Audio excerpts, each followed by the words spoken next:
సచిన్ రాజ్ అత్యాధునిక world class physiotherapy treatment తో అన్ని రకాల నొప్పులకు శాశ్వత పరిష్కారం. నమస్కారం. జై శ్రీరామ్. అయోధ్యలో శ్రీరాముడి విగ్రహ ప్రతిష్టాపనకు జనవరి 22వ తారీఖునే ఎందుకు ఎంచుకున్నారు? ఆ రోజు ప్రత్యేకత ఏంటో తెలుసా? ఆ రోజు అభిజిత్ ముహూర్తం ఉంది.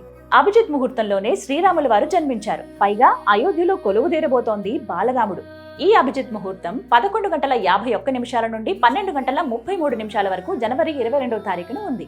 ఏ ముహూర్తమైనా దాని చివరి గడియల్లో అత్యంత పవర్ఫుల్ గా ఉంటాయి, ఉచ్చ స్థితిలో శక్తివంతమవుతాయి. అందుకే అభిజిత్ ముహూర్తంలో చివరి గడియలను ఎంచుకున్నారు. పైగా ఈ అభిజిత్ ముహూర్తంలోనే ఆ పరమేశ్వరుడు త్రిపురాసురులు అనే రాక్షసుల్ని సంహరించారు. అందుకే ఇది అత్యంత పవిత్రమైన పుణ్యమైన ముహూర్తంగా చెబుతున్నారు. ఈ ముహూర్తంలో విగ్రహ ప్రతిష్టాపన జరిగితే విజయం, శత్రునాశనం, గౌరవ ప్రతిష్టలు కలుగుతాయి.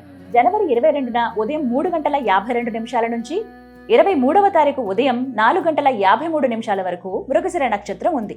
ఈ ముహూర్తాన్నే పండితులు కన్ఫర్మ్ చేశారు. ఈ నేపథ్యంలో జనవరి 22వ తారీఖున మధ్యాహ్నం 12:29:28 నుండి 12:30:32 వరకు అయోధ్యలో శ్రీరాముడి ప్రాణ ప్రతిష్ఠ జరగబోతోంది. అంటే ఈ 84 సెకండ్లు అత్యంత కీలకమైనవి. ఈ 84 సెకండ్లలోనే పూర్తిగా ఆ శ్రీరాముడి ప్రాణ ప్రతిష్ఠ కార్యక్రమం జరుగుతుంది. ఈ ముహూర్తంలో ప్రాణ ప్రతిష్ఠ జరిగితే భారత్ పేరు మారుమోగుతుందని పండితులు చెబుతున్నారు. ఇకపోతే 18న వాస్తు పూజ, వరుణ పూజ ఉంటాయి. అంటే దిక్కులను అలాగే వరుణ దేవుణ్ణి ఆహ్వానిస్తూ ఈ పూజలు నిర్వహిస్తారు. ఇక 19వ తారీఖున యజ్ఞ అగ్నిగుండాన్ని స్థాపిస్తారు. అంటే నిప్పును పుట్టించి అగ్నిని స్థాపించి అక్కడ యజ్ఞాన్ని నిర్వహిస్తారు.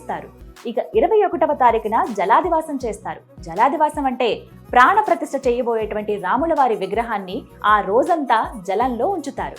ఇక 22వ తారీఖున స్వామివారి విగ్రహ ప్రతిష్టాపన చేసి ఆ విగ్రహంలోకి దైవశక్తిని ఆవాహనం చేస్తారు.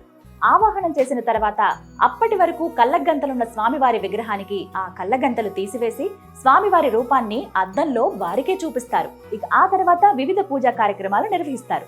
దీంతో స్వామివారి విగ్రహ ప్రతిష్టాపన కార్యక్రమం ముగుస్తుంది. ఇక ఆ తర్వాత అందరికీ దర్శన భాగ్యం కల్పిస్తారు. విన్నారుగా, అసలు 22వ తారీఖునే ఎందుకు ఎంచుకున్నారు, అలాగే విగ్రహ ప్రతిష్టాపన ఎలా నిర్వహిస్తారో తెలుసుకున్నారుగా. ఇది ఇవాల్టి వీడియో. మరో అయోధ్య సిరీస్ వీడియోతో మళ్ళీ మీ ముందుంటాను. జై శ్రీరామ్.